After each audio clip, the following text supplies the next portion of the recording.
This is Two Strangers Meet, where you get to be a part of the conversation. I'm your host, Jazzy Hermione, where we talk all things life, change, and challenges, where every story matters. Your voice, your experience, let's meet. Hello, and welcome back to another episode of the Two Strangers Meet podcast.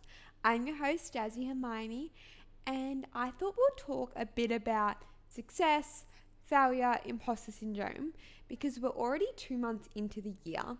And a lot of things are starting to ramp up. A lot of people they're settled into their routines, they're settled into their goals. And this is where actually people start to lock in and actually start doing what they say they will and figure out what's actually aligned. And a few things have come up for me this week specifically. I basically have this shoot. And the whole past week, this week, I've just kind of been stressing over it. It's always been that in the back of my mind a bit, just stressing me out and being like, oh my God, it's so big. Can I do this? I've seen inspirational photos. I'm like, I can't do that. I can't shoot that. When I actually can. I'm the queen of saying I can't do something, I'm not good at it, and then going and doing that exact thing anyway. So I think I just need to stop. Stop with the negative self-talk. And this is your little pep talk today, that if things are happening in your life that you don't feel ready for, God, the universe, whoever you want to say, there's a reason it got put in your life. There's a reason you're being given it. They didn't just give it to you so you could fail. They gave it to you so you could either learn a lesson or succeed at it. You wouldn't have been given something if you weren't ready for it. And you sitting here right now thinking that you're not ready for it, it's just you and your own self-beliefs putting that on you. You're ready for this. You've got this. You've just got to trust. Trust in the plan, trust in your timeline that this is where you're meant to be and that it wouldn't have been given to you if you weren't ready. And this whole concept of imposter syndrome purely comes from the fact that you're stepping outside your comfort zone. You're stepping into this new realm that you haven't been in before, that you're so ready for. You just need to take the leap and go for it. And I feel like this whole episode is just going to be me pep talking myself. But your body can't tell the difference between fear and excitement. The exact same hormones go through your body. You may be thinking here, oh my God, I can't do this. I'm so scared. Maybe you're just excited. Maybe your body's just excited for this new opportunity that you get. That's what I like to tell myself whenever I'm freaking out. Because you've made it through so many different past experiences. You are still here today. None of those experiences have killed you yet. You may have quote unquote failed, but you're still here. You're still thriving. You're still growing every single day. You're still alive. So no matter what happens, you're going to get through it.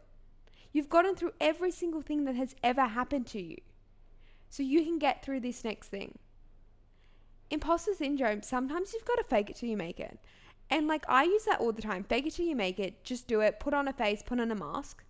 But for you to physically fake something, you've got to find it within yourself to be that character. Which means the whole time it was within you the whole time. Meaning you're not really faking it. But you're telling yourself you're faking it to make it easier. But you were always born to do this. You were always ready to do this. You just couldn't believe it yourself. I think a lot of the imposter syndrome purely just comes from the fact you're scared that you're going to fail when you're not going to fail. You don't feel like you're ready for this because you don't feel like you're capable. So maybe the issue isn't that you feel like an imposter, but maybe the issue is that you think you're going to fail. That you don't really want to say you're ready for this because there's a chance you're going to fail. You don't want to take the leap of failing. And I am someone who very much struggles with the concept of failing. I've always been quite good at things. I've always been the top of my class, and school came quite easy to me, remembering logical, literal facts that they ingrained us.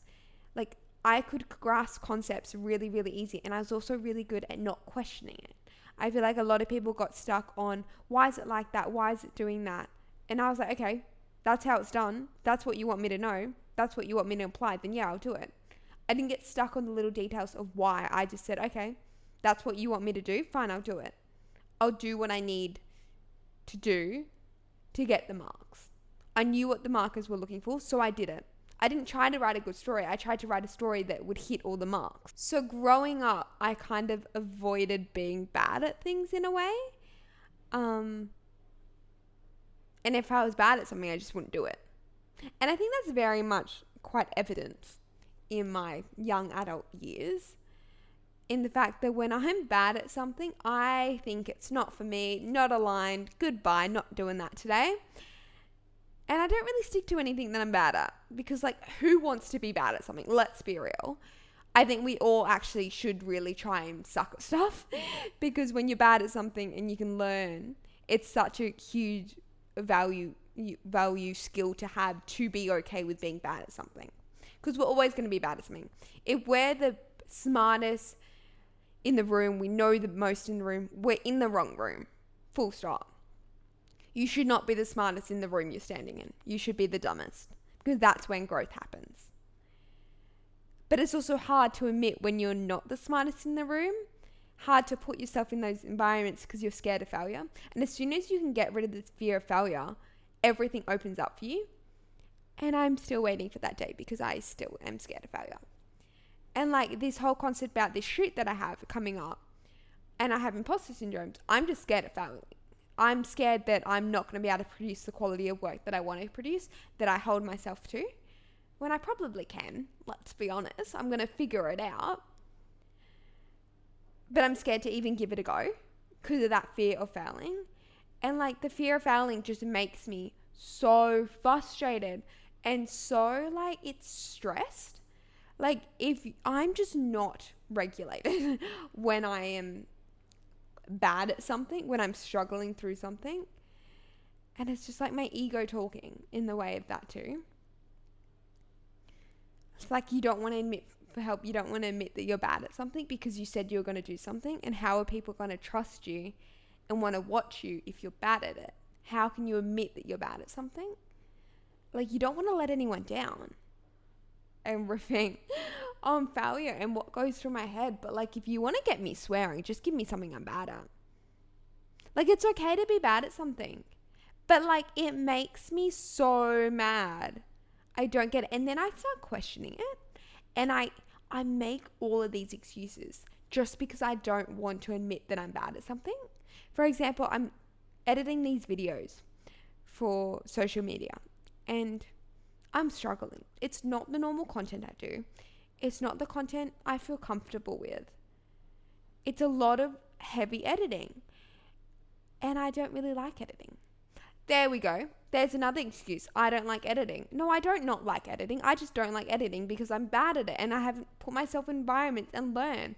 But when I started videography, I sucked at it. But I stuck it out and now look at me go. And I like videography now. But the only reason I don't like editing is because I'm bad at it. And when I'm bad at something, I avoid it so I never get good at it. So I always hate it. Full stop. That's what happens. So now I'm questioning, I don't think it's worth it. I'm bad at it. It's not for me, not aligned. It's not meant to be. If I'm pushing a boulder up a hill, it's not for me. No news flash. Sometimes you got to stick it out. So, pep talk, stick it out, guys. Just give yourself another week.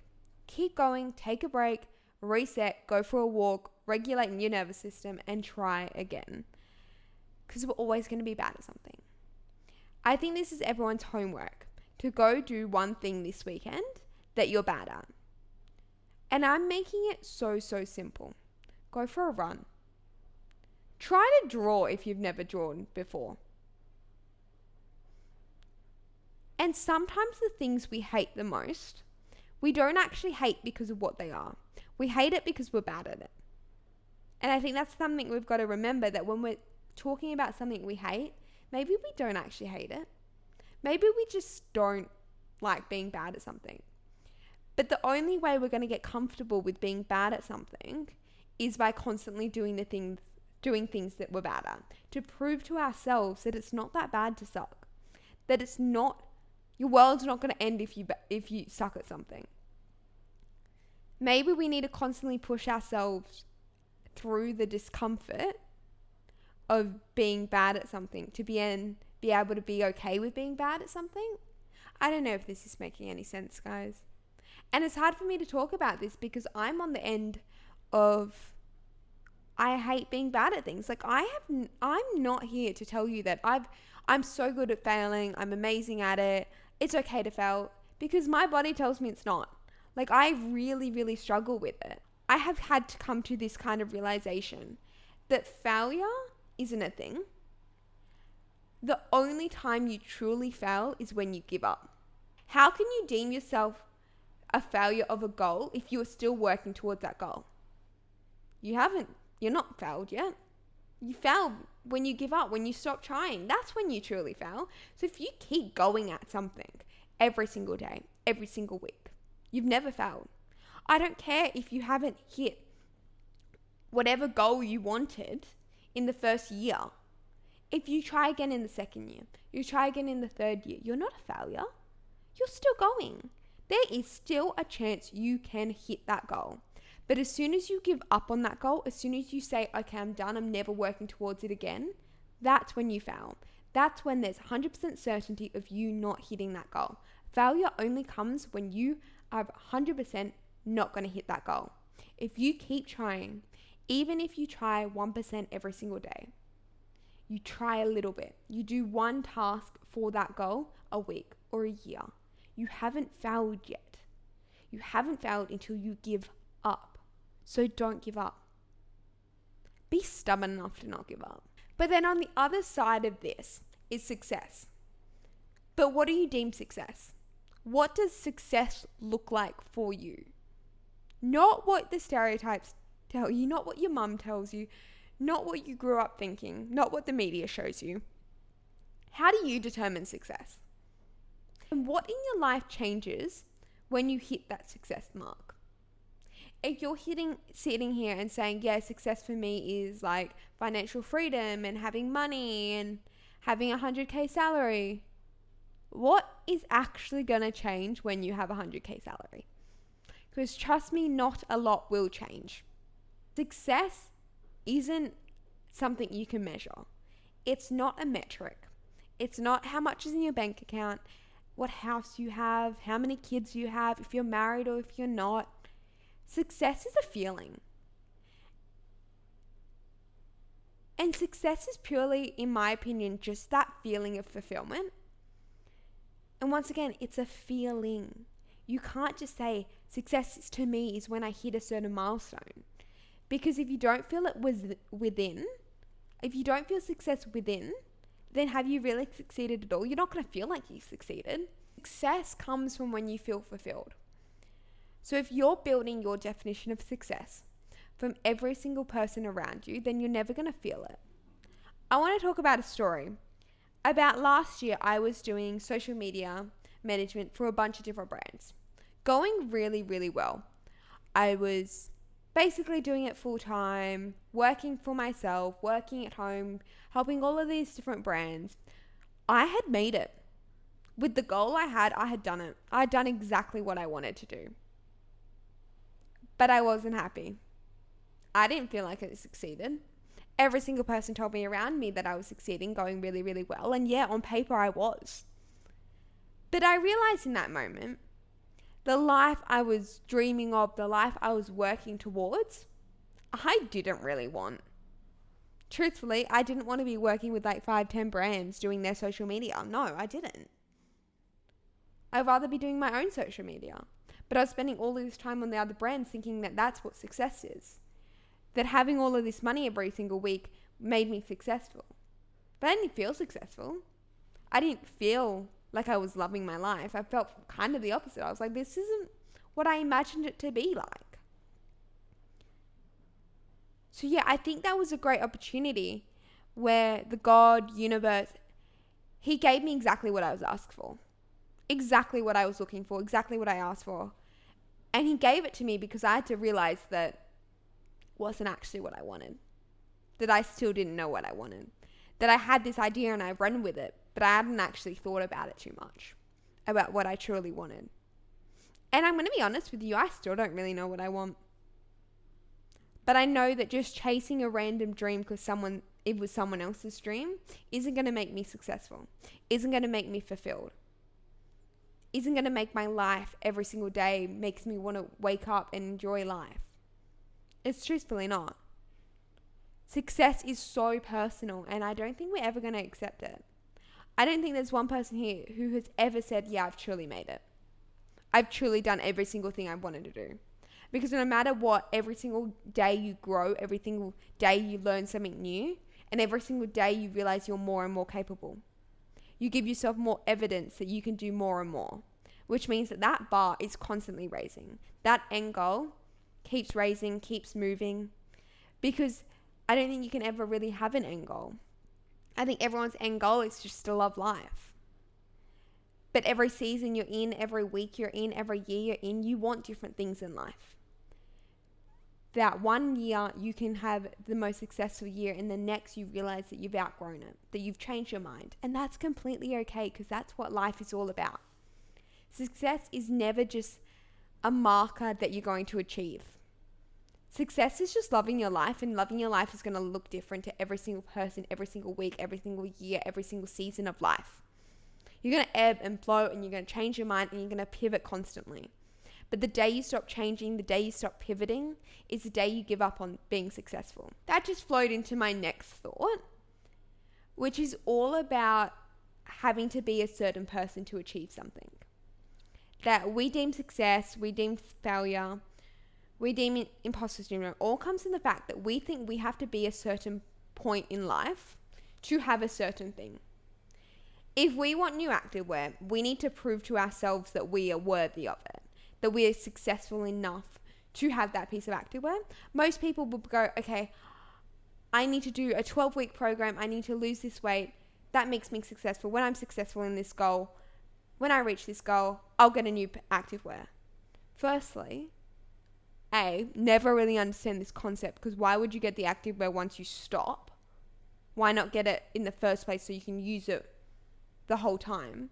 But more importantly, you don't need to hit a goal to have what you want. You are so worthy right now, right here.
Stop putting your worth on you being successful. Stop telling yourself that you're only worthy of something when you hit a goal.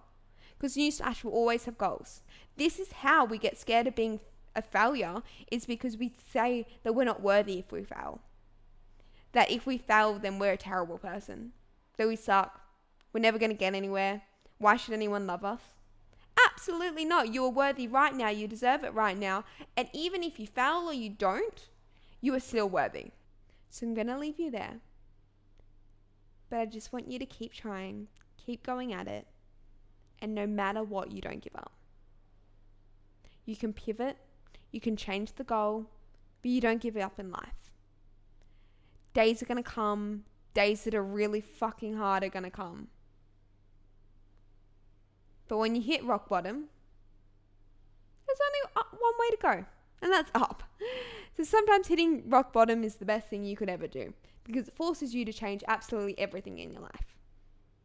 Now, if you want to be a part of next week's conversation, I promise I am going to start including your responses, but I'm also loving just riffing and chatting with you about the random thoughts that pop into my head week on week. But if you want to be a part of the conversation, share your responses, share your thoughts. Send me a voice message, or you can go to twostrangersmeet.com/record your message and send me a little voice note over there answering this week's question. So, can't wait to hear from you. Can't wait to meet you all. Chat with you next week. Bye.